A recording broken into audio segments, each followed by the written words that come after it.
안녕하세요. 오후의 책방입니다. 지금 우리 사회에 꼭 필요한 주제를 던지시고 그 해답을 제시해 오신 사회심리학자 김태형 소장님 뵈러 왔습니다. 안녕하십니까, 소장님? 안녕하십니까. 아, 반갑습니다. 반갑습니다. 저 6개월 만이죠. 네, 와. 새해 들어 처음입니다. 맞습니다. 사실 이번 책은 2030 청년들이 진짜 좀 이 책을 봤으면 좋겠다. 저도 좀 그런 생각이 듭니다. 네. 소장님께서 이 글을 쓰시면서 2030 청년들에 대한 애정이 무척 담겨 있다는 그런 느낌을 많이 받았습니다.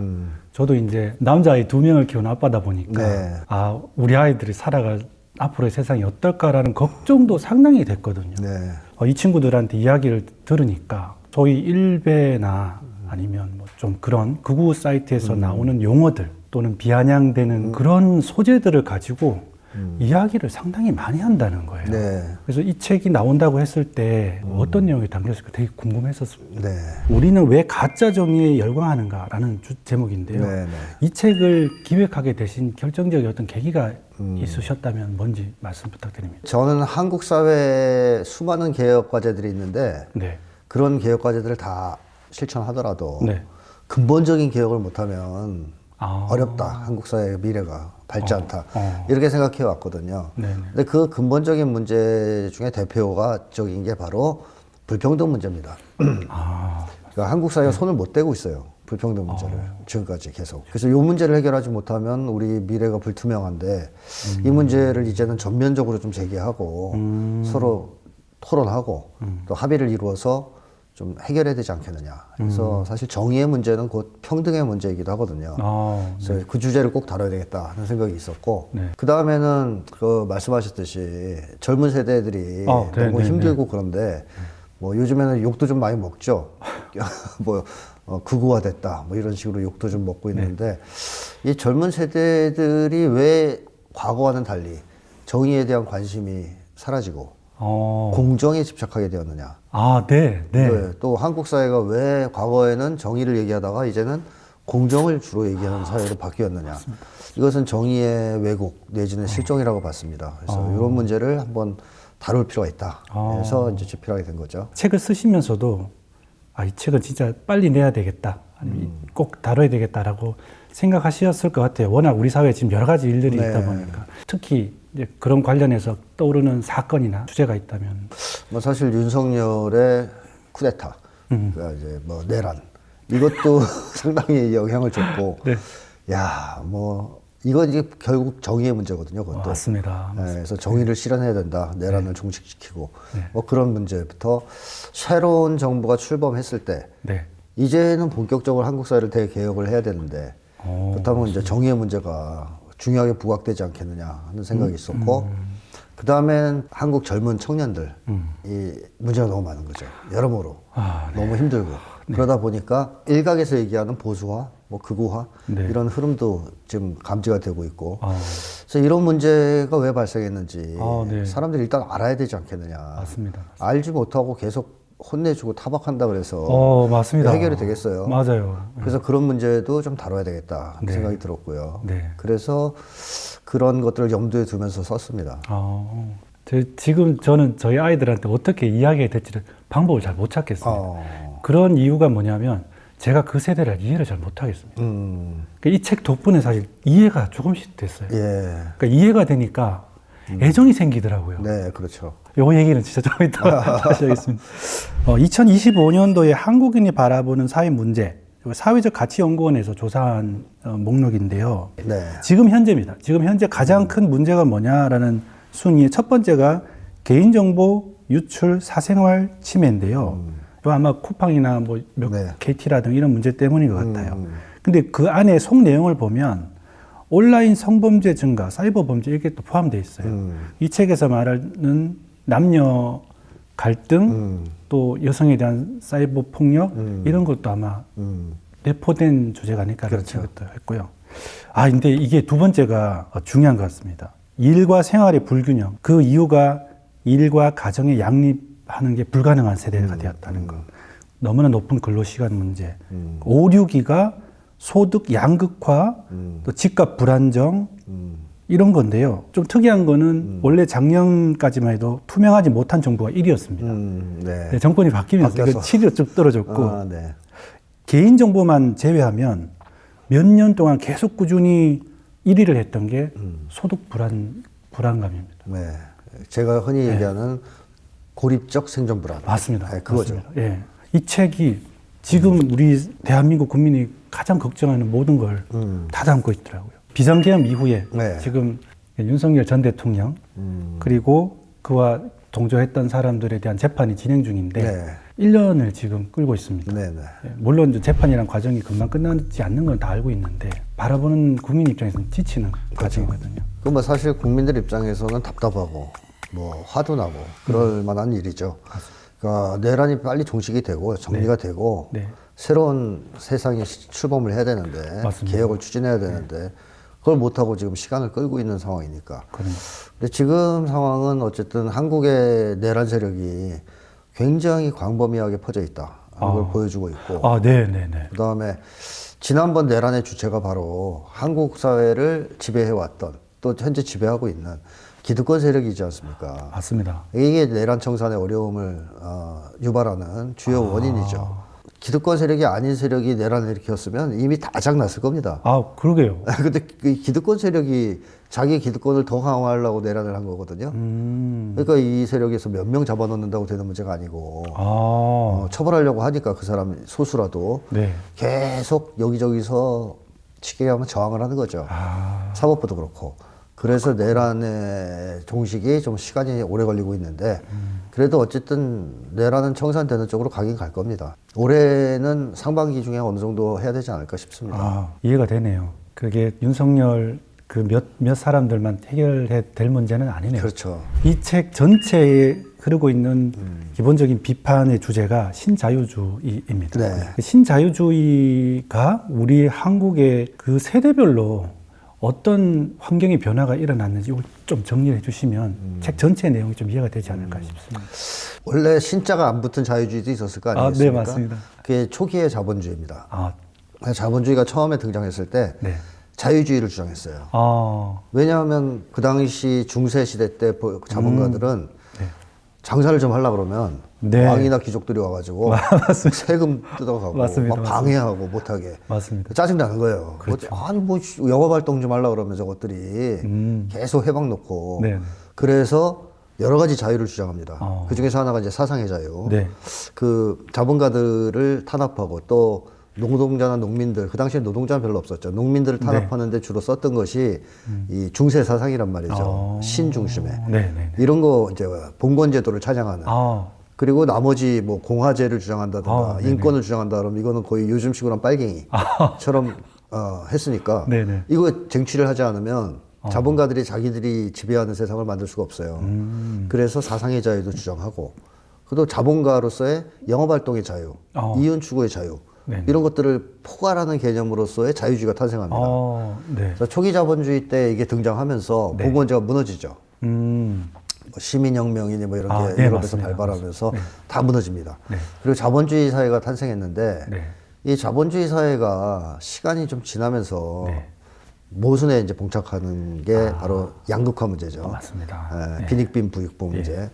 그러다 보니까 자본주의 내부에서의 노동운동의 폭발, 또 사회주의 운동의 폭발 이런 것들을 겪으면서 와 엄청나게 불안정해지고 그 다음에 러시아에서는 사회주의 혁명이 실제로 성공하고 예. 이 제국주의 국가들은 양극화가 심해지면 아주 간단하게 얘기하면 물건이 안 팔리는 거예요. 아, 그러니까 양극화가 심해졌다는 얘기는 부가 극소수에게 집중됐다는 뜻이지 않습니까? 맞습니다. 예. 그럼 대중들이 가난하니까 네. 소비가 안 돼요. 네. 근데 자본주의는 소비가 왕성해야 돌아가는 시스템이잖아요. 그렇죠. 맞습니다. 그러니까 얘들이 물건이 안 팔리니까 과잉 생산 공황을 자꾸 맞이하고 이 문제를 해결을 네. 전쟁으로 하려고 그랬습니다. 그게 1, 2차 세계대전이죠. 세계대전이요. 근데 1, 2차 세계대전을 겪으면서 자본가들이 좀 생각을 하게 되는 거예요. 독점 자본가들이. 야, 이렇게 이 자본주의 내부의 문제, 모순을 전쟁으로 해결하려고 하다 보면 잘못하면 다 망하겠다. 네. 전쟁의 그 참상이 너무 심각했기 때문에. 맞아요. 이런 짓을 계속할 수는 없다.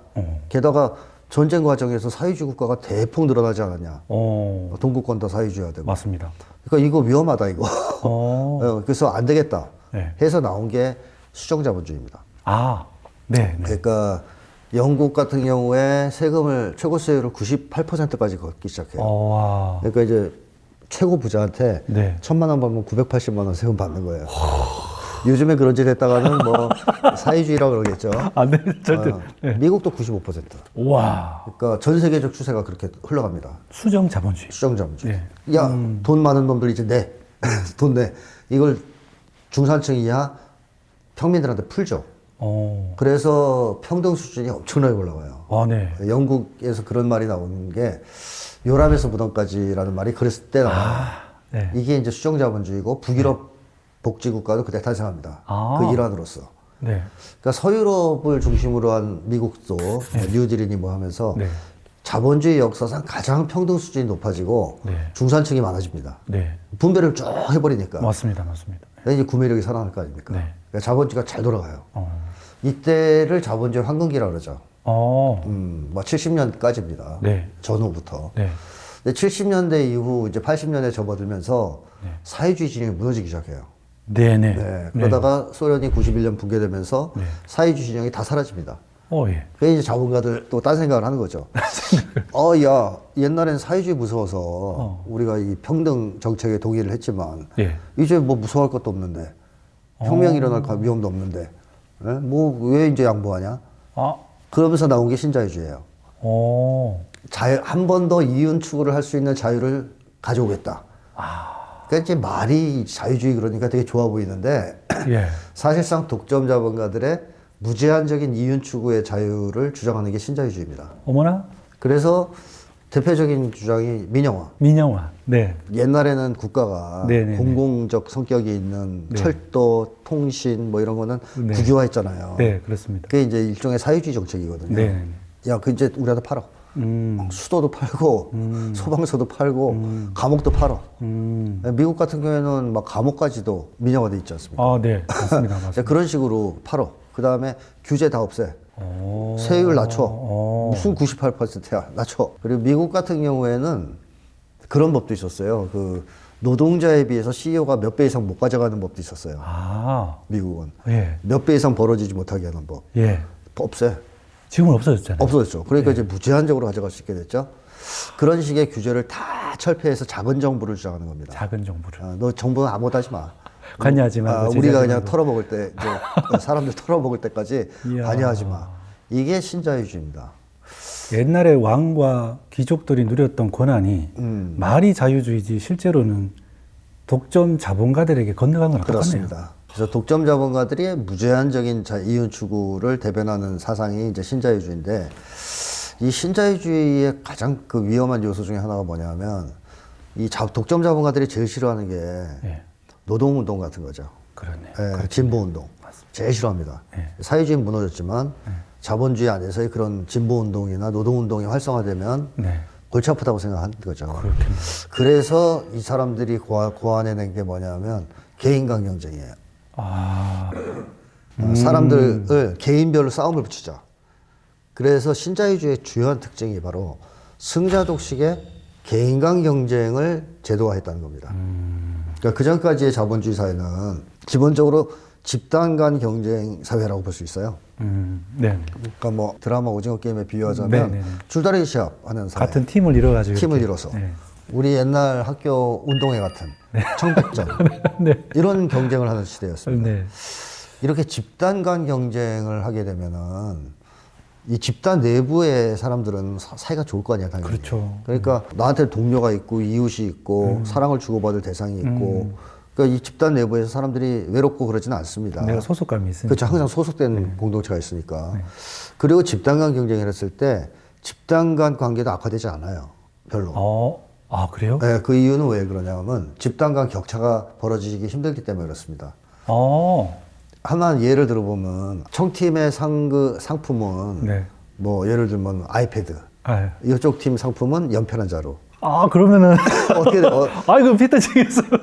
그러면 운동의 경기가 끝난 네. 뭐 이제 만약에 치러졌다 치고 끝나고 네. 연필을 받은 팀이 어떨까요? 아유, 화나죠. 용납 안 되죠. 네네. 그럼 막 부글부글 할 거 아니에요. 맞습니다. 야, 학교 점거해. 이따위 불합리한 운동회를 해? 우리도 아이패드 달라 그래. 네. 그러면서 학교 점거 들어가죠. 네네. 자, 이 얘기는 무슨 얘기냐면 집단 간 경쟁에서는 공동체가 있고 네. 집단이 있기 때문에 격차를 벌리는 순간 이 집단이 들고 일어납니다. 쉽게 얘기하면 사회 문제가 돼요. 네. 그래서 벌리지를 못해요. 격차를 크게. 어. 그래서 옛날에 운동회 보면 1, 2등 상품 차이가 별로 없어요. 크게 없습니다. 뭘 받든 별 상관없는. 즐기면 되는 거죠. 그렇죠. 이제 그렇게 분배할 수밖에 없는 거예요. 네. 안 그러면 끝나고 나서 난리가 나니까. 맞습니다. 또 하나의 예를 들면 한국에서 영남과 호남을 경쟁을 시켜요. 집단 간 경쟁을. 예. 그 다음에 이긴 팀 호남한테 뭐 1,000만 원. 여기는 10만 원. 영남 사람들 가만히 있겠어요? 가만 안 했습니다. 들고 일어나죠. 들고 일어나죠. 네, 그럼요. 난리가 나죠. 이 뭔데? 이러면서. 뭐 하는 짓거리야? 이러고 들고 일어날 것이고 사회적으로도 큰 문제가 돼요. 이건 지역 분열 정책이다. 맞아요. 차별 정책이다. 난리가 납니다. 맞습니다. 못해요. 그러니까 한마디로 집단 간 경쟁에선 격차를 못 벌린다는 얘기입니다. 세게 못 벌립니다. 그래서 예전에 보면은 80년대까지 한국에서 동정업계와 임금 비슷했던 거예요. 노동자들이. 네. 예를 들어서 현대 대우가 있으면 네. 현대가 월급이 100만 원 올랐잖아요. 네. 대우도 알아서 올려요. 그 정도. 맞습니다. 안 그럼 대모하거든. 대모하거나 파업하거든. 뭐 난리가 나거든. 맞습니다. 그러니까 비슷하게 움직이기 때문에 이 집단 간 격차가 벌어지지 않고 이 관계도 악화되지가 않습니다. 그래서 예를 들면 대우 노동자들은 현대 노동자들이 파업하면 싫어하는 게 아니라 좋아해요. 같이 오르니까. 자기들도 오를 거니까. 그러니까 막 가서 연대하고 그래요. 박수 쳐주고. 네. 여기가 올리면 자기가 유리하니까. 네. 이게 이제 연대의식이 생기는 거죠. 네. 그러니까 집단 간 경쟁 시스템에서는 그야말로 이 극소수 부자들 빼고 나머지 사람들은 관계가 완만하다는 얘기죠. 비교적. 이런 사회였는데 이걸 자본가들은 견딜 수 없었던 겁니다. 저것들이 사이가 좋으니까 뻑하면 머리띠 두르고 데모한다. 그러니까 이거 싸우게 만들어야 되겠다. 우리들끼리. 그래가지고 운동회 이제 그만하고 1대1 싸움을 하자. UFC 같은 거 하자. 뭐 이런 거죠. 권투시합이나. 그걸로 규칙을 바꿔버린 거예요. 어머나. 학교 운동회 폐지. 오늘부터 1대1 시합. 그러니까 뭐 K-팝 스타 같이 네. 해서 1등 오면 1등은 상금을 어마어마하게 줘요. 예. 여력이 생기죠.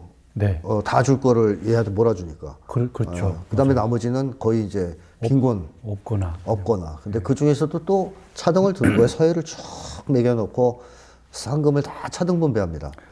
자, 그러면 개인 간 경쟁을 시킬 경우에는 격차를 벌려도 괜찮다는 얘기지 않습니까? 왜 괜찮냐?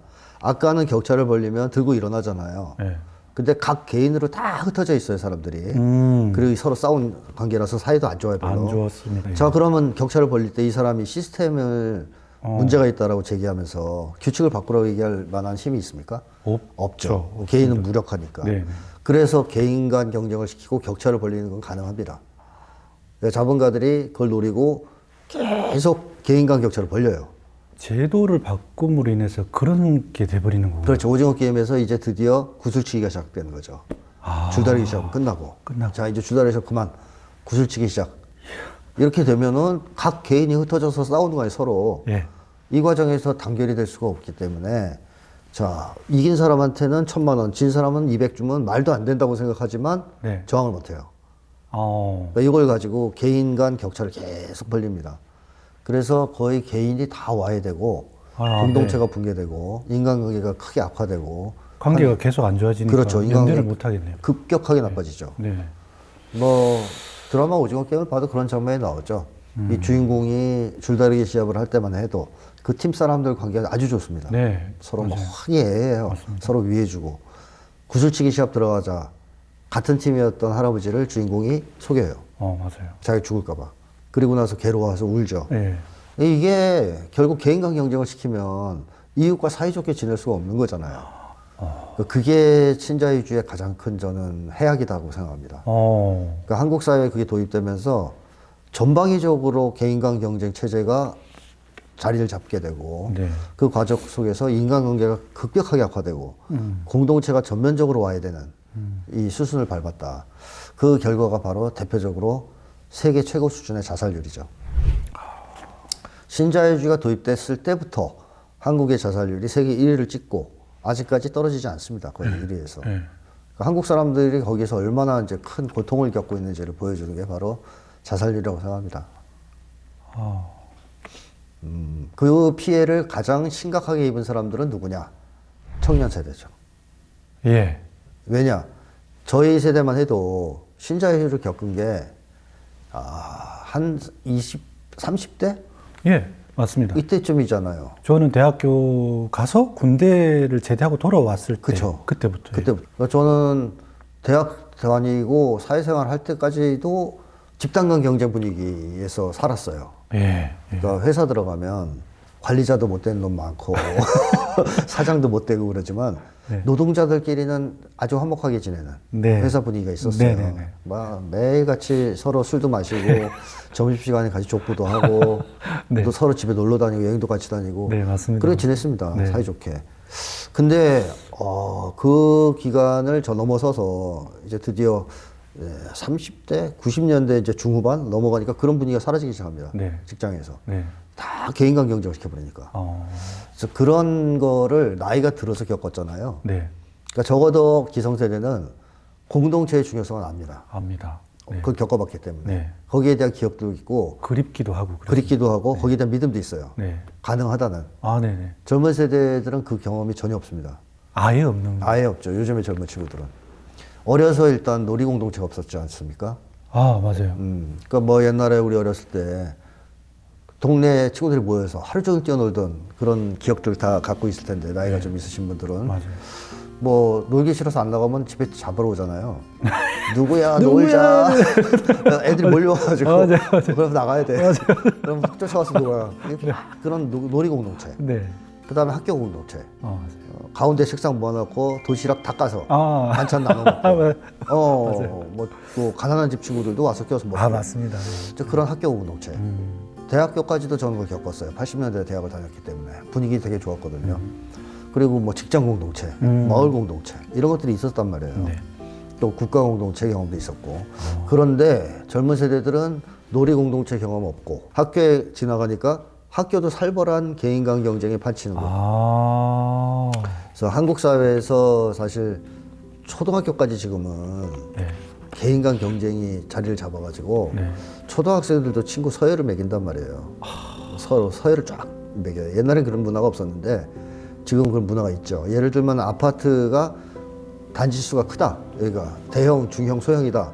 그러면 대형 사는 아이들, 중형 사는 아이들, 소형 사는 아이들 서열이 매겨집니다. 있습니다. 네. 예. 그렇게 모여서 놀아요. 그러면서 서로 이제 깔아뭉개죠. 쟤들은 못 사는 집 애들이야. 그래서 별의별 얘기들이 다 있어요. 초등학생 애들이 하는 말 중에 임대 사는 거지를 뜻하는 뭐 임거지라든가 뭐 하여튼 그런 말들이 무수하게 많습니다. 어머나.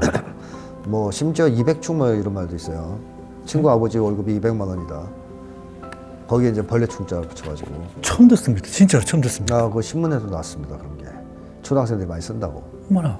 그 뭐 200충, 300충, 400충은 없어요, 다행히. 근데 그때는 충이 아닌가 봐요. 그때부터 충은 아닙니다.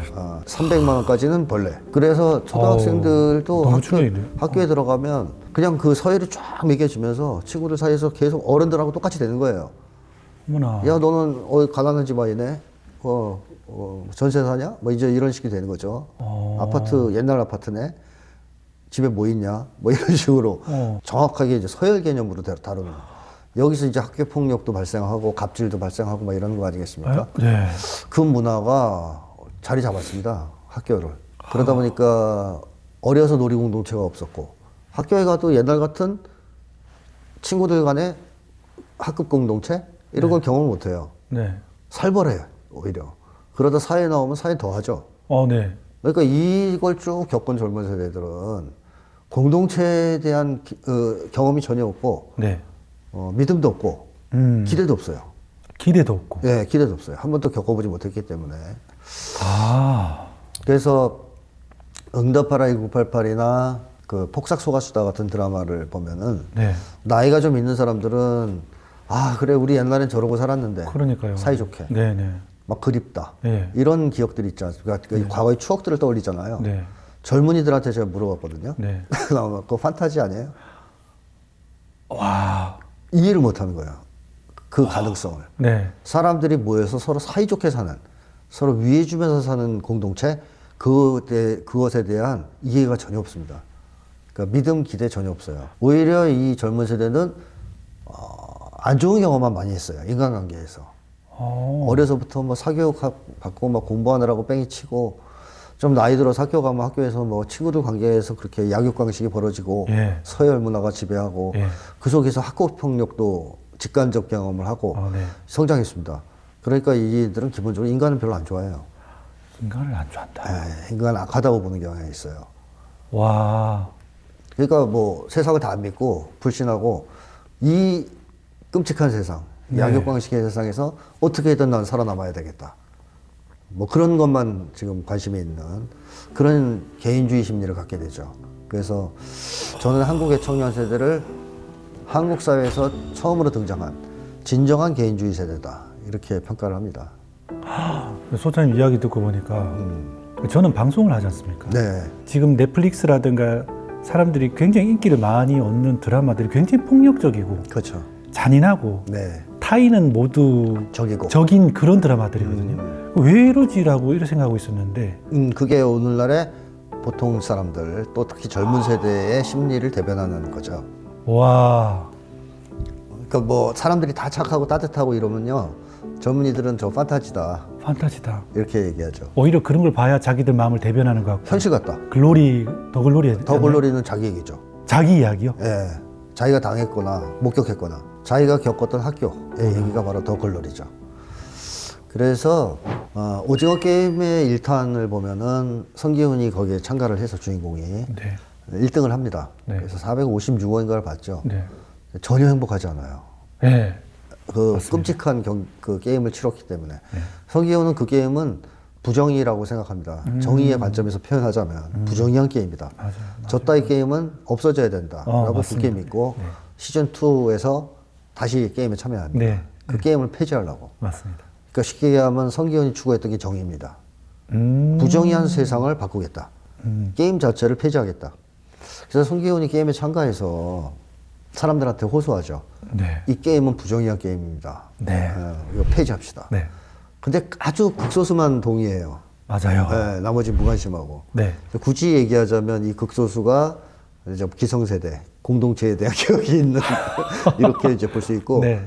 동의하지 않는 나머지는 젊은 세대라고 이제 가정을 해본다면, 젊은 혹은 세대는 독점 자본가들? 독점장군 위해서 구경하는 사람들, 구경하는 사람들? 게임을 시켜놓고, 그러니까 심드렁하게 젊은이들은 동의를 안 하고, 네. 그러니까 성기훈과 극소수의 사람들이 게임을 폐지하기 위해서 그 독점 자본가 세력과 싸우다가 네. 결국에는 패배해서 다 죽죠. 맞아요. 그래서 성기훈은 다시 게임에 참가하게 되고, 네. 그러니까 성기훈이 세상을 바꾸자, 부정의한 세상을 없애자, 개혁하자 하는 데 대해서는 다들 아유 그거 되냐, 안 되지, 괜히 하다가 너만 죽지, 이 패배주의와 무력감이 오늘날의 한국 사회를 뒤덮고 있고, 자, 이 상황에서 게임 참가자들 중에서 위로 올라가서 살아남은 이제 소수가 남았습니다. 이 상태에서 그 재밌는 장면이 나오죠. 아이를 임신했던 임산부가 참가했다가 네. 출산을 하고 죽어요. 네. 그 주최 측이 그 아이에게 게임작 참가자 자격을 부여합니다. 예. 이게 난리가 나죠. 네, 맞아요. 참가자들이 막 불같이 화를 내면서 들고 일어나가지고 우리는 여태까지 얼마나 고생해서 여기까지 올라왔는데 저 애가 저 깐난 애가 한 게 뭐 있냐? 어떻게 동등한 참가 자격을 주냐? 이건 마치 이제 그런 거랑 비슷한 거죠. 시험을 준비할 때 우리는 열심히 공부해서 여태까지 공부해서 시험을 쳤는데 네. 저 깐난 애는 시험 안 쳤는데 네. 우리랑 같은 회사에 들어와? 저 발로 없애야 돼. 이런 거랑 같은 장면인데 어쨌든 그러면서 들고 일어나서 아주 폭발적으로 흘려요. 그러자 이제 주최 측에서 뭐 총으로 제압해서 겨우 진정시키는데 이게 공정이죠. 공정. 공정. 불공정하다. 그때 그 사람들이 얘기한 그거는 불공정하다. 불공정하다. 자, 개인 간 경쟁 치열하게 해서 나 이겼어. 여태까지 싸워서. 네. 뭐 내 능력이 있어서도 뭐든 간에. 네. 근데 쟤는 뭔데 여기 집어넣어. 불공정하잖아. 자, 그렇다면 이 공정이라는 것은 뭐냐? 개인 간 경쟁을 일단 전제 조건으로 인정해요. 일단은 그걸 부정의한 인정하고. 오징어 게임을 인정하는 거예요. 인정하고. 그 자체를 인정하지 않는 게 정의거든요. 예, 맞아요. 부정의한 오징어 게임은 폐지돼야 돼. 맞습니다. 이게 정의입니다. 네. 부정의한 오징어 게임은 우리가 어떻게 할 수가 없어. 바꿀 수가 없으니까. 바꿀 수가 없어. 네. 그러니까 이 안에서의 게임 규칙만 최대한 공정하게 해줘. 그러니까 안단 아이한테 참가자 자격 같은 거 주면 안 돼. 네. 이게 공정이에요. 그러니까 공정은 사실상 개인 간 경쟁에서 자기가 불이익을 받지 않으려는 또는 자기 이익을 지키려고 하는 또는 뭐 자기를 보호하려고 하는 그런 개인주의적인 이익을 대변하는 정의입니다. 그런 점에서 저는 이제 개인주의적 정의라고 정의를 한 거 아니겠습니까? 이런 식으로 변화하죠. 젊은 세대가 딱 그 오징어 게임에 나오는 그 사람들이랑 같다고 보시면 되는데 혼자 고립돼서 어렸을 때부터 계속 끔찍한 오징어 게임을 해왔단 말이에요. 네. 사람들 못 믿어요. 네. 힘을 합쳐서 이긴다? 에이 웃기는 소리지. 뭐 이렇게 되는 거예요. 네. 그러니까 이 안에서 게임을 열심히 할 건데 규칙 불공정성은 내가 못 참겠어. 이건 나한테 너무 큰 손해야. 불공정하다. 불공정은 안 돼. 그러니까 정의에 대한 관심은 사라지고 개인 간 경쟁에서의 공정성, 절차나 뭐 이제 이런 뭐 규칙의 공정성 네. 이런 거에만 집중하는 세대로 바뀐 거죠. 와. 관심이 오로지 자기한테 있는 겁니다. 네. 그게 한국 사회에서 일어난 가장 큰 변화다. 신자유주의를 거치면서 생겨난. 이런 표현은 써도 되는지 모르겠습니다. 제가 누구한테 뭐 이런 얘기할 자격이 있는지는 모르겠는데 되게 안 됐습니다. 안 됐죠. 예. 불쌍하다 저는. 그러니까 개인화 됐을 때, 개인주의가 심해져서 개인화 됐을 때 네. 제일 큰 문제가 뭐냐면 무력감이에요. 아, 예. 어떤 사람들은 뭐 어쩌고저쩌고 외로움도 얘기하고 그러는데 그것도 문제가 되죠, 당연히. 네. 그러나 저는 가장 심각한 문제는 무력감이라고 생각합니다. 뭔가 내가 바꿀 수 없다. 그렇죠. 아, 그러니까 동네를 생각해 보시면 동네 사람들이 사이가 좋아요. 예. 막 화목한 마을이라고 쳐요. 네. 홍수가 나오면 어떻게 합니까? 가서 빨리 막아야죠. 서로 돕고 네. 힘을 합쳐서 막고 재발하지 않도록 네네네. 뚝을 싸서 되지 않습니까? 네. 한마디로 힘이 있어요. 네. 공동체는. 네네. 그러니까 저도 제가 표현한 방식이 하면 우리죠. 우리는 우리는 힘이 있습니다. 아, 뚝 싸우면 돼. 그렇게 생각하지 않습니까? 네. 근데 마을 사람들이 같이 살긴 해도 이웃이 누군지도 모를 뿐만 아니라 사이가 안 좋아요. 맨날 쓰레기 갖고 싸워.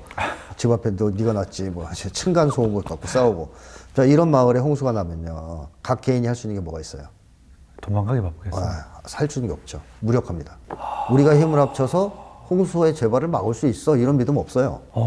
우리 형성에 대한 믿음도 없으니까. 그럼 무력해져요. 네. 그래서 개인이 아무리 능력이 세고 뛰어난 개인이라도 할 수 있는 건 적응밖에 없어요. 적응요. 적응. 사회 개조는 못하죠. 네. 사회를 개혁하거나 개조하지 못합니다. 개인은. 그거는 우리가 됐을 때만 할 수 있는 거죠. 네. 근데 우리가 될 수 있는 능력을 상실했다고 치면 네. 적응밖에 못하죠. 최대한 잘 적응해서 살아남고 서열을 높이 올라가는 거. 이거 외에는 꿈꿀 수 있는 게 없어요. 기존 체제를 바꾸겠다? 이런 발상을 못합니다.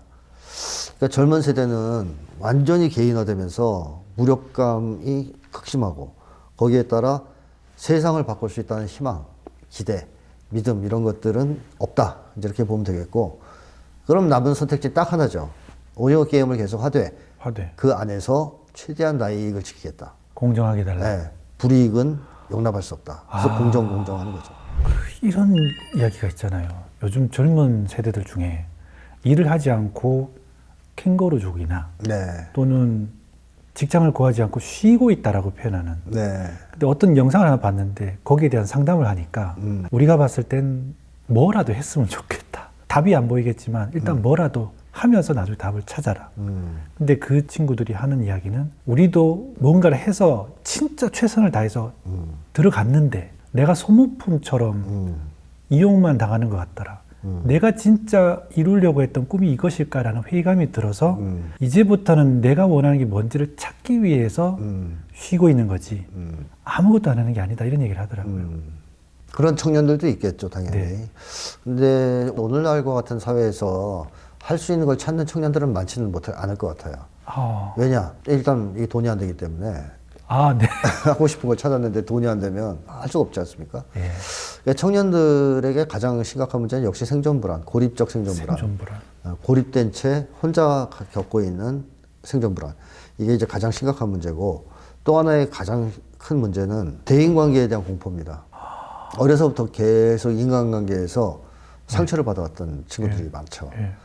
그러니까 초등학교 때 이미 그 서열로 부잣집 애들한테 뭐 이백충 얘기를 들었다든가 뭐 인거지 얘기를 들었다든가 이러고선 뭐 혼나기도 하고 두드려 맞기도 하고 뭐 이런 걸 당한 경험이 있는 친구가 성장했다고 생각해 보세요. 네.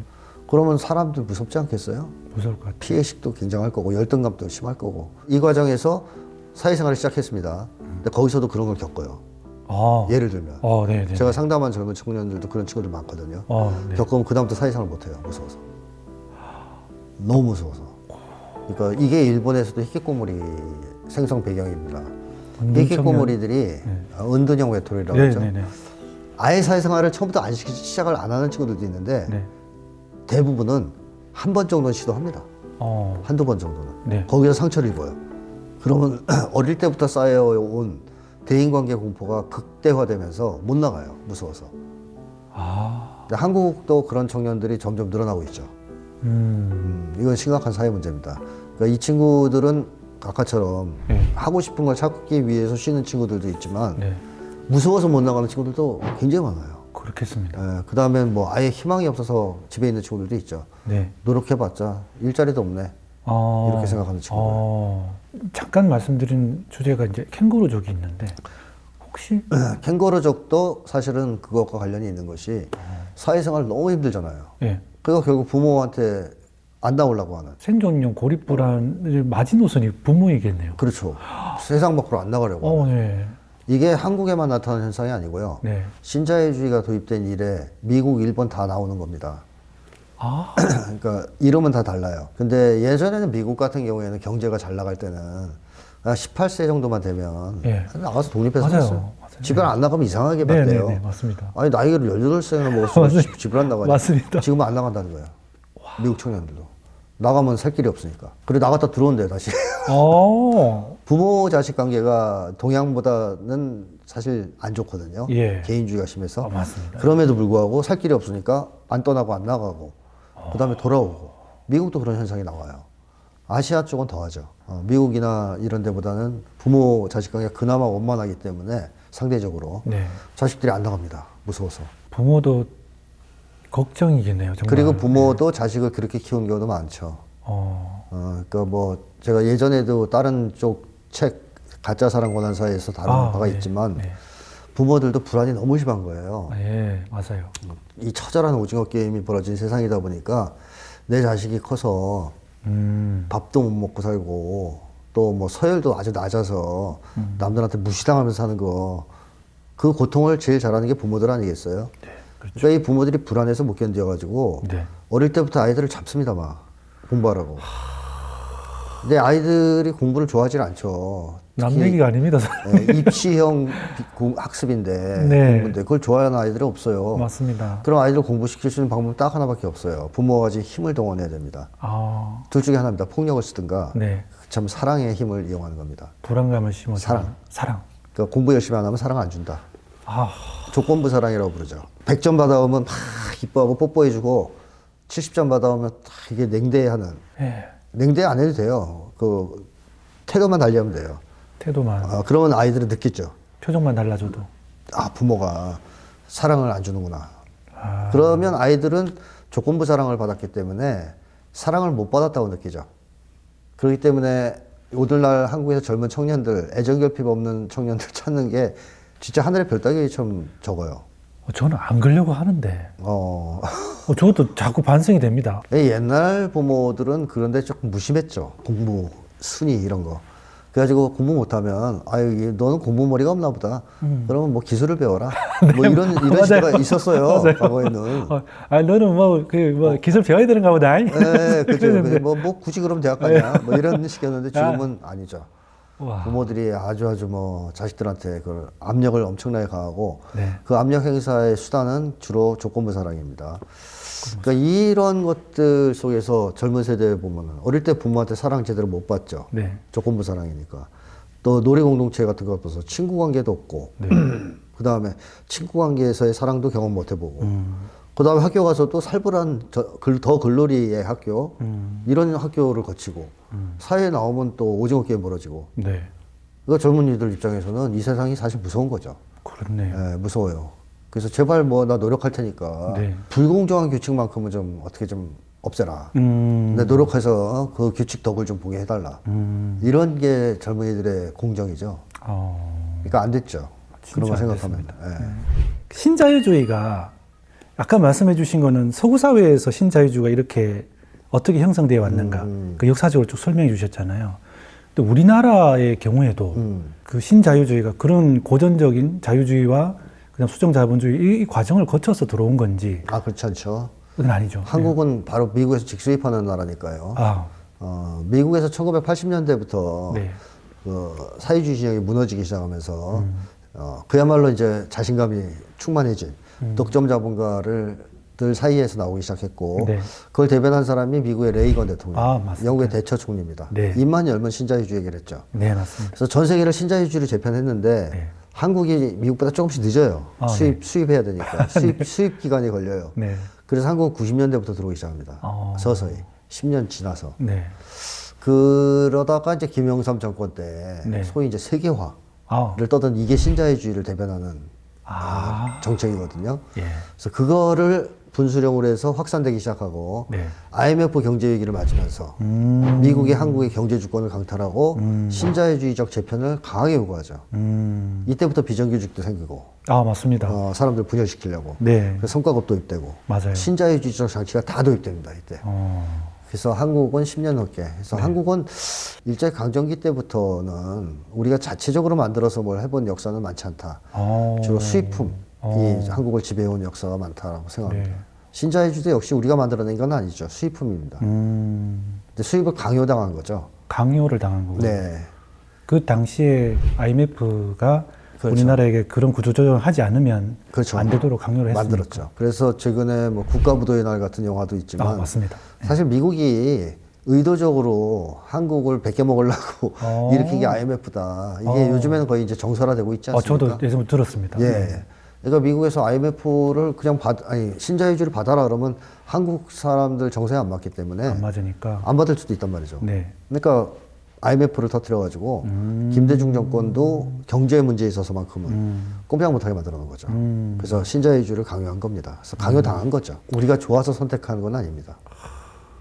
제가 알기로 이제 노무현 대통령, 김대중 대통령, 노무현 대통령을 거치면서 어쩔 수 없이 그런 뼈까는 그런 구조조정을 하고 사회를 신자유주의화 시킬 수밖에 없었지만 어쨌든 우리는 공동체주의를 지향했던 그렇죠. 나라였기 때문에 다시 그 모습을 회복하려고 했던 시도도 분명히 있었을 거라고 생각을 해요. 자세한 내용은 잘 모르지만 노무현 대통령께서 비전 2030을 제시했고 그것이 구현이 됐다면 사실은 이 사회가 이렇게 되지는 않았을 텐데라는 아쉬움도 사실 좀 있어요. 노무현 전 대통령이 그 서거하시기 전에 네. 남긴 메모들에 그렇게 나와요. 신자유주의에 우리가 너무 빨리 투항한 거 아니냐. 그 당시 노무현 대통령이 대통령에 당선되었을 때는 사방팔방 주변에 있는 사람들이 다 신자유주의 찬양론자들 또는 뭐 대세론자들. 네. 이건 거역할 수 없는 세계적 대세다.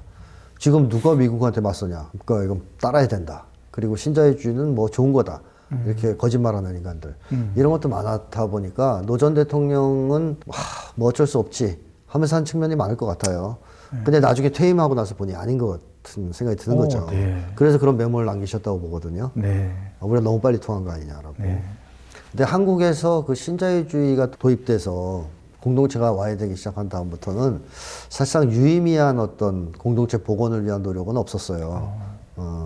저는 아마 최초의 노력이 있다면 앞으로 이재명 정부에서 가능하지 않을까 생각합니다. 네. 왜냐하면 기본사회라는 어떤 네. 미래 비전, 그게 사실은 공동체 복원과 관련이 있는 프로젝트라고 저는 생각하거든요. 그래서 아마 이게 성공한다면 최초의 어떤 반격이 되지 않겠느냐. 신자유주의에 대한 네. 그런 생각을 합니다. 또 정치적인 문제긴 한데 에피소드 질문으로 제가 따로 준비한 거였습니다. 장동혁 얘기. 네. 얼마 전에 국민의힘 장동혁 대표가 빌리버스터를 하면서 책 5권을 들고 왔는데요. 근데 끝나고 난 다음에 유독 보수 언론에서는 하이에크 책을 자유헌정론을 가지고 보도를 하더라고요. 제가 알기로는 하이에크는 신자유주의의 아버지라고 불리는 사람으로 알고 있습니다.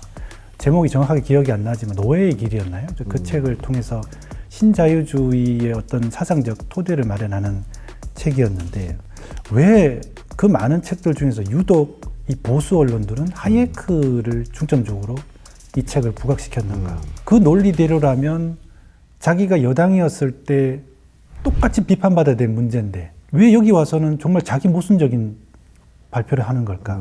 본인 스스로가 무슨 의미인지 알고 하는 걸까? 이 장동혁이가 내란 특별법 네. 내지는 내란 전 특별재판부 네. 요게 헌법 위반이라고 헌법 시비를 계속 걸고 있잖아요. 어. 그러니까 그거를 부각시키기에는 하이크가 유리한 것이죠. 일단. 예. 네. 그러니까 지금 민주당이나 이재명 정부가 하고 있는 게 불법이다. 법을 파기하는 거다. 이렇게 이제 얘기하고 싶은 거고. 네. 그 다음에 또 하나는 이 사람은 결과의 평등을 비판하는 사람입니다. 아하. 한마디로 이 능력주의와 일맥상통하는 주장을 하는 거예요. 네. 능력주의가 보통 능력에 따른 결과의 불평등은 정의다 이렇게 얘기하니까. 네, 맞습니다. 그런 점에서도 역시 이 하이에크는 보수가 좋아할 수 있는 네. 그 주장을 하는 사람이고요. 네. 그래서 이제 복지 국가도 비판하고 사회 정의도 비판합니다. 맞습니다. 이 사람은. 네. 그러니까 제가 이 책에서는 사회 정의가 실종됐다고 문제 제기를 하는 건데 맞습니다. 네. 이 사람은 거꾸로 사회 정의를 비판하는 사람이에요. 네. 그런 점에서 본다면은 이 사람은 굉장히 보수에게는 이용해 먹을 수 있는 네. 그런 가치가 있는 그런 내용을 가지고 있는 학자이기 때문에 아. 이 하이에크 책을 집중적으로 다룬 것 같고 언론이 네. 네. 장동혁은 저는 내용을 알고 떠드는 사람은 아니라고 생각합니다. 장동혁이가 지금 하고 있는 것은 어찌 보면 네. 국힘당을 말아먹고 계시는 거잖아요. 네. 그러니까 집단 자살의 길로 이끌고 있는 거거든요. 그러니까 보수 세력조차 걱정할 정도로. 어머나. 아니 뭐 윤석열하고 좀 단절을 이제 좀 해야 그렇죠. 보수가 살든 맞습니다. 뭐 기회가 있을 텐데 네. 끝까지 내란을 옹호하고 네. 저 큰일이다 이런 얘기를 하지 않습니까? 그러니까 장동혁이는 그런 점에서 본다면 그야말로 극단적인 어떤 광신적 신념을 가진 사람일 수도 있고 그렇지 않다면 윤석열을 중심으로 한 내란 세력한테 완전히 뭐 생명줄이 잡힌 약점이 잡힌 사람일 수도 있는 거죠. 네. 그래서 억지스럽게 뭐 말을 하는 사람이지 네. 논리가 뛰어나고 네. 생각이 있고 그런 사람은 아니다. 저는 그렇게 보고 있습니다. 명확하게 이해가 됩니다. 아까 말씀하실 때 사회정의, 정의사회 이 두 용어가 조금은 헷갈릴 수 있을 것 같은데요. 일본을 마치기 전에 이 두 개가 어떤 차이점이 있는지 한번 정리해 주시면 좋을 것 같습니다. 사회정의는 일반적으로 네. 모두를 위한 정의라고 할 수 있습니다. 그러니까 모든 사람이 다 존중받고 네. 행복하게 살아갈 수 있는 세상. 네. 그러니까 그런 이제 사회 정의를 꿈꾸는 거죠. 네. 공정은 그건 아니죠. 공정은 그 모두에 대한 관심 없어요. 나에게 불이익이 없는 사회를 꿈꾸는 거죠. 공정사회란. 공정사회. 관심사가 네. 집단과 공동체에 있다면 그건 사회정의라고 볼 수 있습니다. 네. 그러니까 나만의 어떤 이익이나 정의를 주장하는 게 아니라 네. 모두의 정의, 모두를 위한 정의를 주장하는 게 사회정의거든요. 사회정의. 그리고 그렇지 않은 것들을 저는 개인주의적 정의라고 얘기하는 거고, 그 다음에 정의사회라고 하는 것은 네. 그렇게 사회정의가 실현될 수 있는 제도가 잘 갖춰져 있고 문화가 정착돼 있고 그게 잘 만들어진 사회. 네. 그런 사회를 이제 우리 정의사회, 네. 정의가 실현되어 있다는 차원에서 네. 그렇게 부를 수 있는 거죠. 네. 근데 그 말은 한국에서는 잘 안 써요. 네. 옛날에 전두환이가 쓰는 바람에 그러니까요. 엉뚱한 사람이 서가지고 네, 쓰는 바람에 잘 안 씁니다. 근데 원래 좋은 말이죠. 원래는 좋은 말인데 네. 정의라고 하면 사실 사상과 철학이 생긴 이후로 끊임없이 우리는 거기에 대해서 고민하고 나름의 사상의 산을 쌓아왔는데 기존의 어떤 정의에는 한계점이 있고 문제가 있다. 그리고 지금 새로 이제 정의를 규정해 주셨는데 설명을 부탁드리겠습니다. 원래 정의라는 개념이 나온 것은 분배 문제를 두고서 나온 게 정의예요. 맞습니다. 예. 그래서 그 당시에는 생산력이 부족해가지고 사람들이 예를 들어서 뭐 원칙 공동체는 소규모 집단 아닙니까? 네네. 여기서 사냥을 해왔다 쳐요, 멧돼지를. 네. 그럼 이거 공정하게 나눠야지. 그렇습니다. 이거 불공정하게 나누면 죽는 사람 생기거든요. 네, 그럼요. 그래서 그때는 공평한 분배, 균등한 분배를 굉장히 중요하게 생각했습니다. 네. 물론 식성이 많아서 밥을 두 그릇 먹는 사람한테는 더 주고 식성이 적은 사람은 적게 주고 이런 거는 괜찮죠, 그 당시에도. 그럼 네. 똑같이 줘야 된다는 건 아니었지만 네. 누구는 안 주고 주고 이건 안 돼요. 그래서 그 당시에 정의 개념이 그런 걸로 등장한 거예요. 네. 분배의 평등으로서. 네. 그래서 그걸 상징하는 게 바로 그 정의의 여신 아니겠습니까? 정의의 여신이 저울을 들고 있잖아요. 그거 재는 거예요. 똑같이 분배하려고. 그래서 그게 고대까지 계속 통용이 됐는데 인류 사회가 끊임없이 발전하면서 사실상 영역이 넓어집니다. 정의가 포괄하는 영역이. 단순하게 부의 분배와만 관련돼서 제기되는 게 아니고 정치라든가 인간관계라든가 여러 가지 면에서 이 정의의 문제가 제기되죠. 네. 그래서 정의 개념이 훨씬 확장이 됐거든요. 네. 그 이후에. 네. 근데 기존의 정의로는 여전히 분배 정의에 어. 집중하는 경향이 있어요. 좀 지나칠 정도로. 네. 그래서 이거를 어떻게 분배할 것이냐만 막 주구장창 네. 싸우는 그런 게 많거든요. 네네. 저는 이것이 기존 정의론의 중요한 한계점이다라고 봅니다. 진짜 정의가 따로 있는. 저는 더 중요한 정의가 인간관계에서의 정의라고 생각합니다. 아. 왜냐? 네. 분배 정의가 중요한 이유는 인간관계에서의 정의가 파괴되기 때문에 그래요. 분배 정의가 실현되지 않으면. 단순하게 네. 보면 네네네. 어떤 두 명이 경쟁을 하는데 네. 경쟁이 아니라 뭐 이제 같이 사회에서 살아간다고 쳐요. 네. 내가 한 명한테 분배를 많이 해주고 한 명은 적게 해줍니다. 네. 그럼 불평등해지죠. 네. 불평등해지면 인간관계가 어떻게 됩니까? 깨집니다. 네. 당연하죠. 네. 노예주와 노예 사이의 관계가 좋을 수는 없습니다. 없죠. 네. 노예주가 노예를 이뻐하고 사랑하고 존중해 줄 리는 없잖아요. 네, 그럴 리 없습니다. 그래서 한국 사회에서도 네. 불평등 관계가 생기면 그걸 이용해서 갑질, 성희롱, 성추행 이런 걸 하는 거잖아요. 예. 이 불평등 관계가 곧 서열 관계니까. 네. 그래서 분배가 불평등해진다는 얘기는 곧 인간관계가 부정해진다는 얘기예요. 예. 그러니까 인간관계에서의 정의가 파괴되는 거예요. 네. 그러면 인간 존엄성은 맞아요. 위협당하죠. 예. 파괴되죠. 이건 인간 존엄성이 파괴된다는 것은 인간이 죽는다는 거 의미합니다. 사회적으로. 이것만큼 중요한 문제가 있을까요? 없는 거예요. 정의는 인간을 위해서 있는 건데. 예. 그래서 저는 정의의 핵심은 결국 인간 존엄성을 보장하고 실현하는 데 있기 때문에 인간관계에서의 정의를 최우선적으로 생각해야 된다. 그러면 인간관계에서의 정의를 실현하기 위해서 어떻게 분배할 것이냐가 분배 정의의 문제여야 되는데 이걸 거꾸로 했다는 거예요. 네. 분배 정의부터 먼저 계산을 하고 예. 그다음에 뒤에 이거 실현되면 좋고 네. 안 되면 할 수 없고 이런 논쟁을 해왔다는 거죠. 그렇네요. 이거 바뀌어야 된다는 겁니다. 그래서 그게 제가 기존 정의론을 비판하는 중요한 비판의 초점이죠. 그래서 저는 진짜 정의에서 두 가지만 말씀을 드리면 하나는 생존권을 분배 대상에 집어넣은 것은 잘못이다. 즉 생존권은 분배 대상이 아니다. 이 관점이 있어야 된다. 기존 정의론 그게 없다. 물론 있는 정의론도 있습니다. 네. 그러나 없는 정의론이 더 많습니다. 예를 들면 능력주의 정의론으로 네. 분배를 했어요. 네. 근데 그 사회에 살아가는 사람들 중에서 60%가 생존권이 위협받아요. 이건 네. 이거 정의입니까? 아닙니다. 이건 아니죠. 예. 생존권이 위협당하는 것은 존엄성 이전에 네. 사람을 죽고 살게 하는 문제 아닙니까? 그렇습니다. 육체적으로. 네. 그래서 이걸 파괴하는 걸 어떻게 정의라고 할 수 있느냐. 이건 정의가 아니다. 네. 따라서 모든 정의의 출발점은 생존권을 분배 대상에서 제외하는 데서 시작해야 된다. 생존권은 분배 대상이 아니라 무조건 보장의 대상이어야 된다는 겁니다. 무조건 보장. 권리로서. 네. 어떤 사회든지 어떤 정의론이든지 생존권을 일단 다 보장해준 기초 위에서 네. 나머지를 가지고 어떻게 분배할 것이냐를 가지고 논의해야 된다라는 게 제 의견이에요. 네. 그리고 두 번째는 정의의 본질, 목표는 인간 존엄성 또는 달리 표현하자면 인간 본성이라고 네. 할 수 있습니다. 인간 존엄성을 보장하고 실현하는 게 정의의 목적입니다. 그렇다면 정의에서 가장 중요하게 생각해야 될 것은 결국 인간 존엄성을 어떻게 하면 최대한으로 보장할 것이냐, 실현할 것이냐. 그러면 여기서 제기되는 가장 중요한 정의는 바로 인간관계에서의 정의. 네. 짧게 얘기하면 관계정의입니다. 네네네. 관계정의 문제가 1등 순서로 나오게 돼 있어요. 네. 그 다음에 나머지 분배, 정의니 뭐니 나오는 거예요.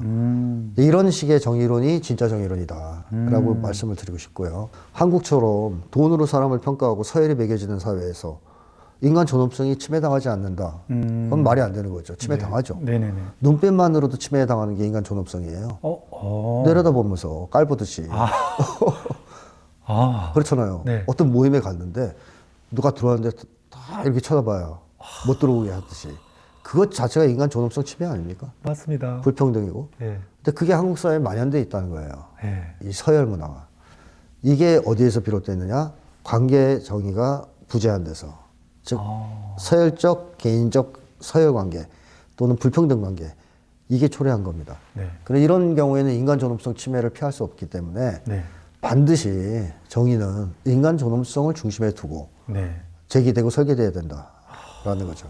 그 정의를 실현하기 위해서 우리 사회에 반드시 필요한 것이 기본소득이라고. 기본소득이 출발점이다. 궁극적으로는 기본사회. 기본소득과 기본사회라고 볼 수 있는데 그중에서 가장 우선적으로 도입돼야 될 것이 전 기본소득이라고 보는데요. 네. 기본소득이 왜 필요한지는 많은 분들이 얘기를 하고 계시니까 다들 아시는 분들이 많을 겁니다. 뭐 예를 들면 부의 재분배, 네. 복지, 네. 경제성장 네. 관련해서 많은 얘기들이 있지 않습니까? 네. 근데 저는 정의와 관련해서 꼭 얘기하고 싶은 게 있어요. 기본소득은 정의 선택권을 보장해주는 장치예요. 정의 선택권을? 네. 아, 자, 회사에서 갑질을 당해요. 위 직장상사한테. 네. 막 인간 이하의 갑질을, 모욕을 막 당하면서 네. 갑질을 당하는데 한국 사람들 대체로 참아요. 맞아요.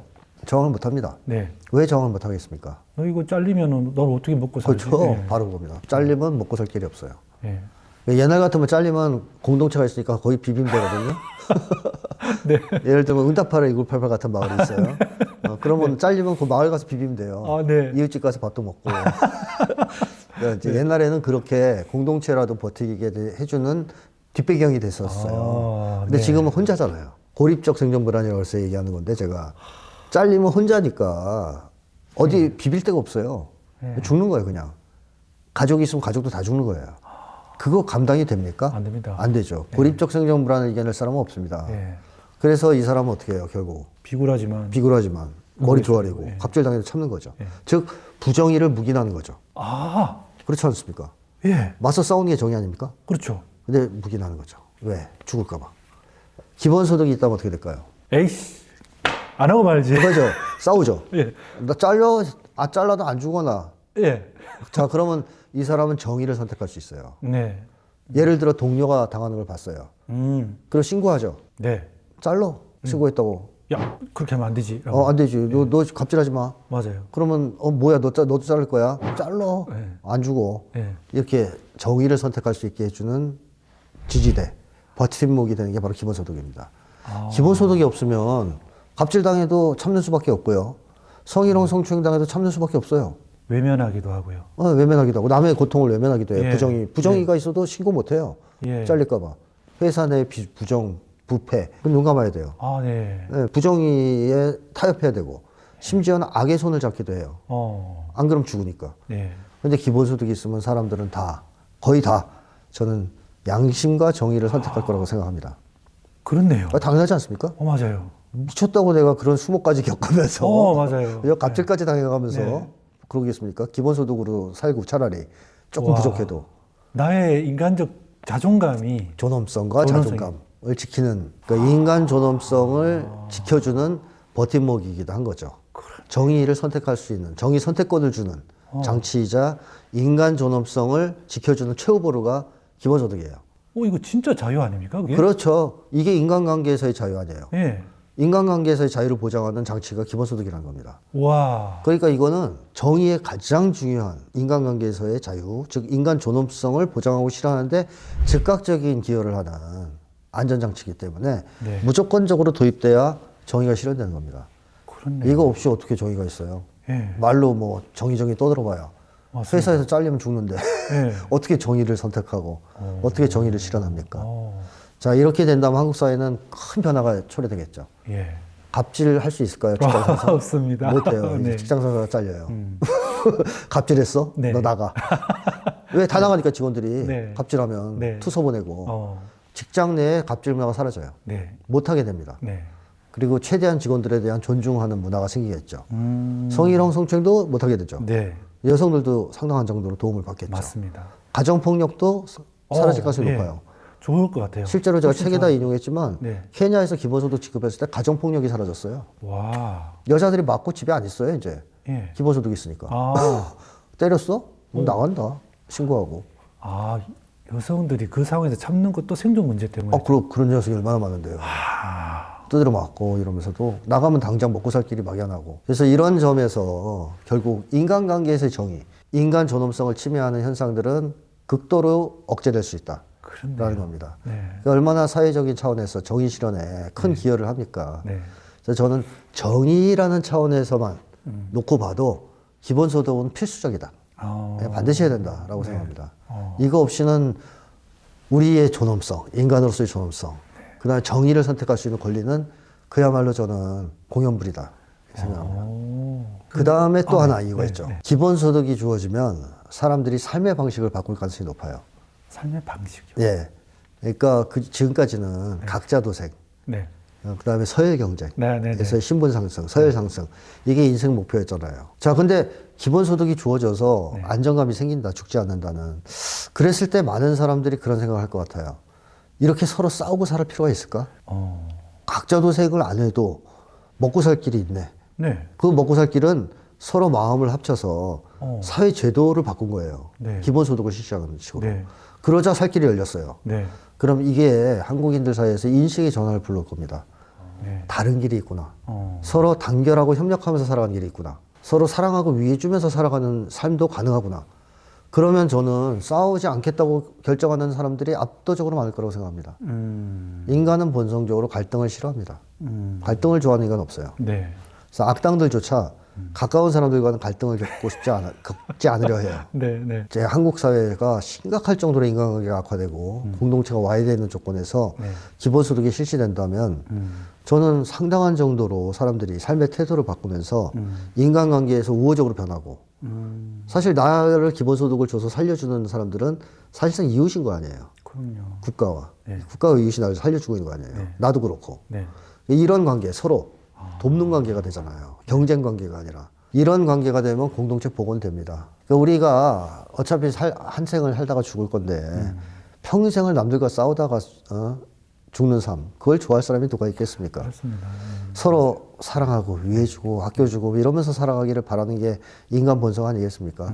그래서 저는 기본소득이 그러한 방향 전환을 촉진할 것이라고 봅니다. 그리고 뭐 이제 기본소득 이후에도 기본사회니까 네. 더 많은 것들이 있어야 됩니다. 네. 기본주택에서부터 뭐 기본대출 얘기도 나오지만 네. 기본직업까지 나와야 되는 거고요. 네. 기본적인 사람들의 생존, 삶을 네. 국가가 책임지는 사회가 기본사회거든요. 그런 사회로 한국 사회가 나갈 필요가 있죠. 기본소득을 시작으로 해서. 근데 이렇게 좋은 건데 사실 이번 정부가 출연할 때는 여당과 야당이 모두 기본소득을 공동으로 합의했었던 걸로 저는 알고 있는데 합의까지는 아니지만 그 당의 강령에다 넣었을 거예요. 네. 국민의힘이. 맞습니다. 예. 근데 얼마 전에 뺐습니다. 장동혁이 뺐죠. 네. 이건 또 무슨 배경일까요? 뭐 장동혁을 비롯한 국민의힘이 가장 증오하는 사람을 하나 꼽으라면 이재명 대통령이에요. 그건 예전부터 알았던 거 아닙니까? 네. 아, 정말 저렇게까지 싫어하는구나 라고 네. 느낄 정도로 네. 아주 지독할 정도로 싫어합니다. 네. 따라서 이재명 대통령의 트레이드 마크가 기본소득이잖아요. 야, 네.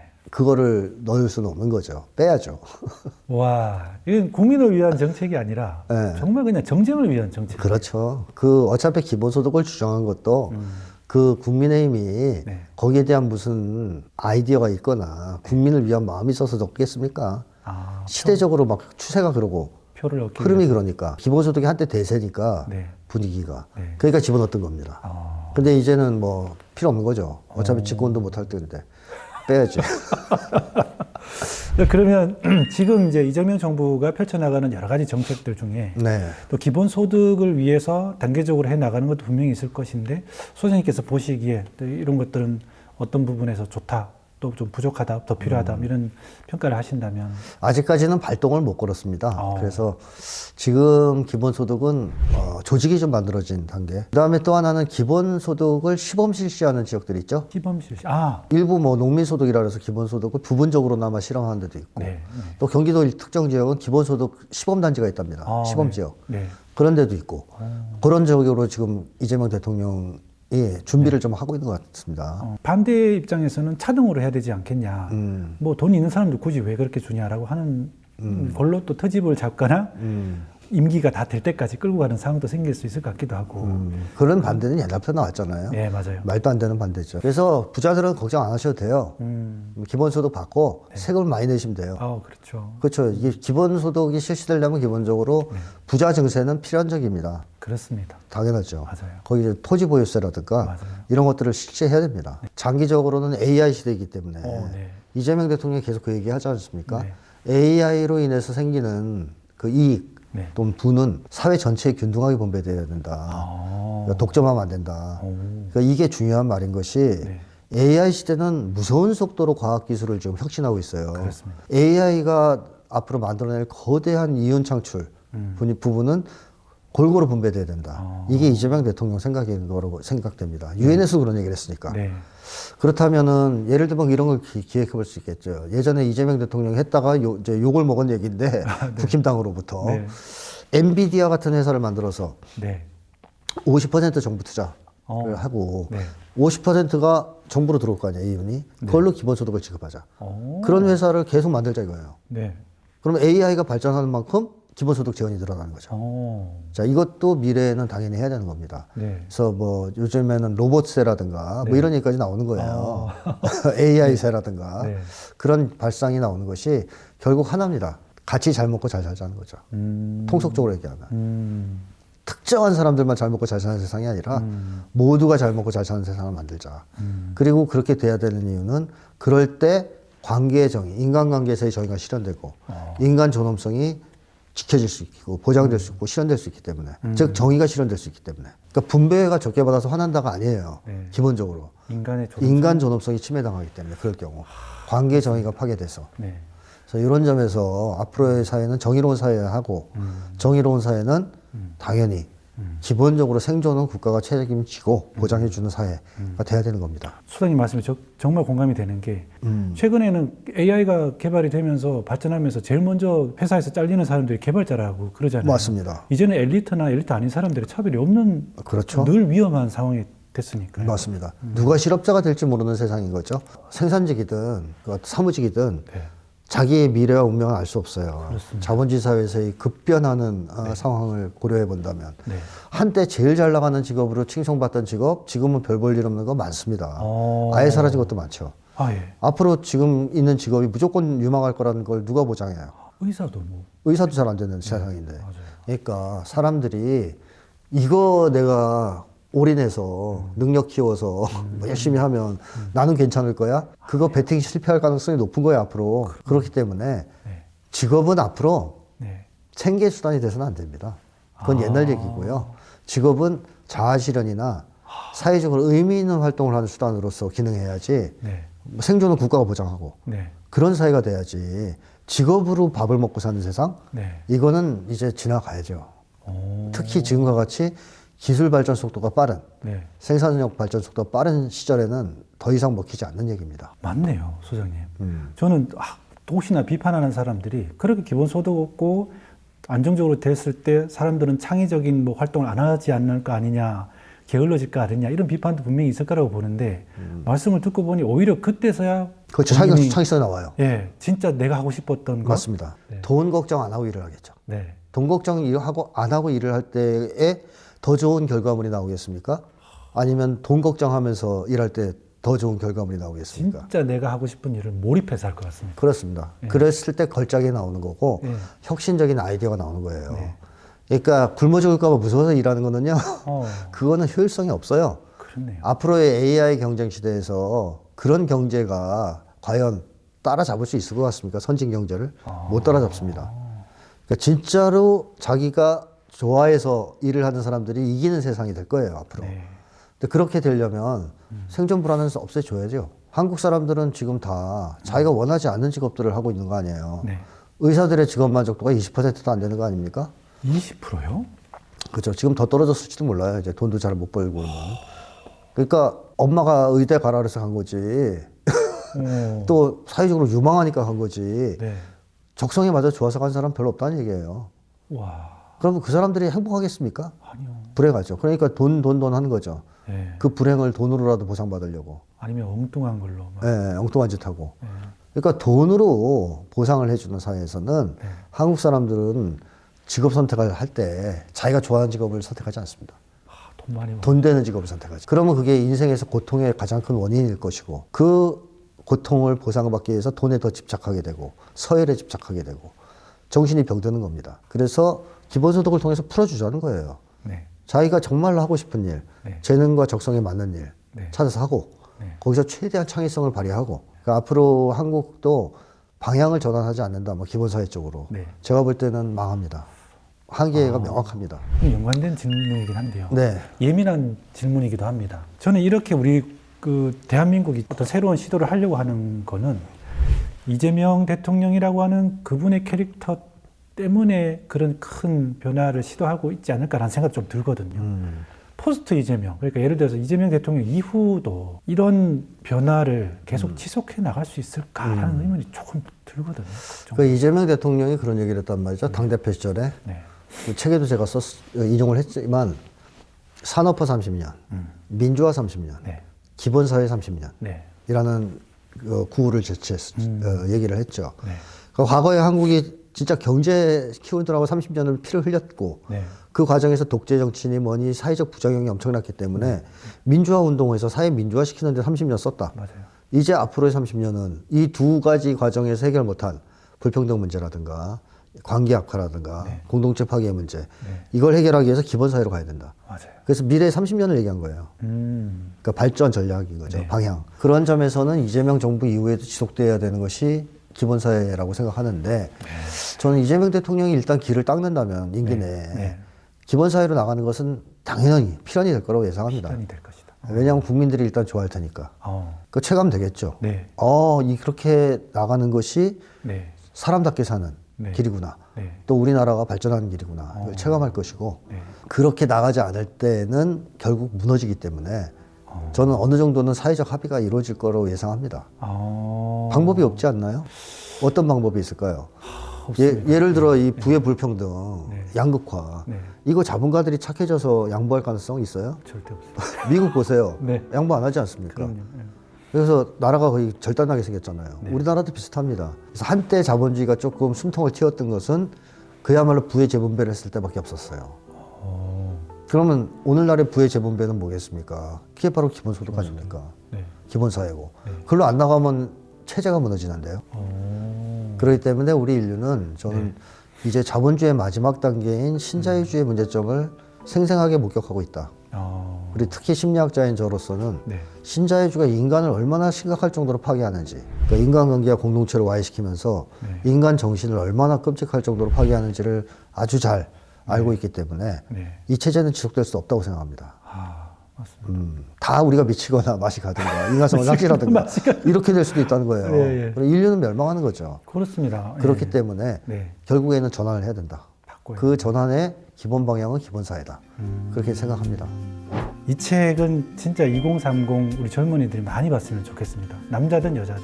왜냐하면 저도 이제 기성세대가 됐고요. 앞으로 우리 대한민국을 만들어 나갈 사람들은 2030 세대들인데 이 책을 통해서 본인들이 가지고 있는 마음, 행동, 심리 상태 이것이 왜 어떻게 형성되어 있는지를 네. 한 발 살짝 떨어져서 제대로 한번 분석해 볼 수 있는 책이다 네. 라는 것 때문이거든요. 네. 소장님께서 이 책을 쓰시면서 마음을 많이 담으셨는데 2030 세대들한테 한 말씀 부탁드리겠습니다.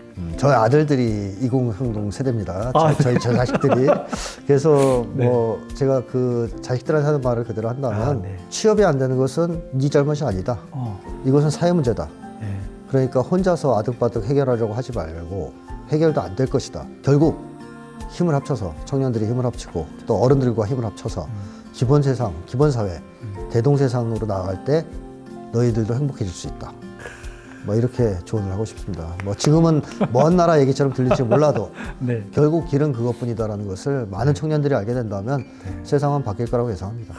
젊은이들을 이해하지 못했던 것도 저도 마찬가지였습니다. 이 책을 통해서 2030 세대를 이해하고 사랑하는 마음을 키울 수 있었던 것처럼요. 어른들도 꼭 이 책을 통해서 그들을 이해할 수 있게 되었으면 좋겠고 또 2030 세대들도 앞으로 우리 사회를 어떻게 만들어 갈 것인가 같이 한번 고민해 보셨으면 좋겠습니다. 오늘 귀한 말씀 감사합니다. 네, 소장님. 고맙습니다. 감사합니다. 감사합니다.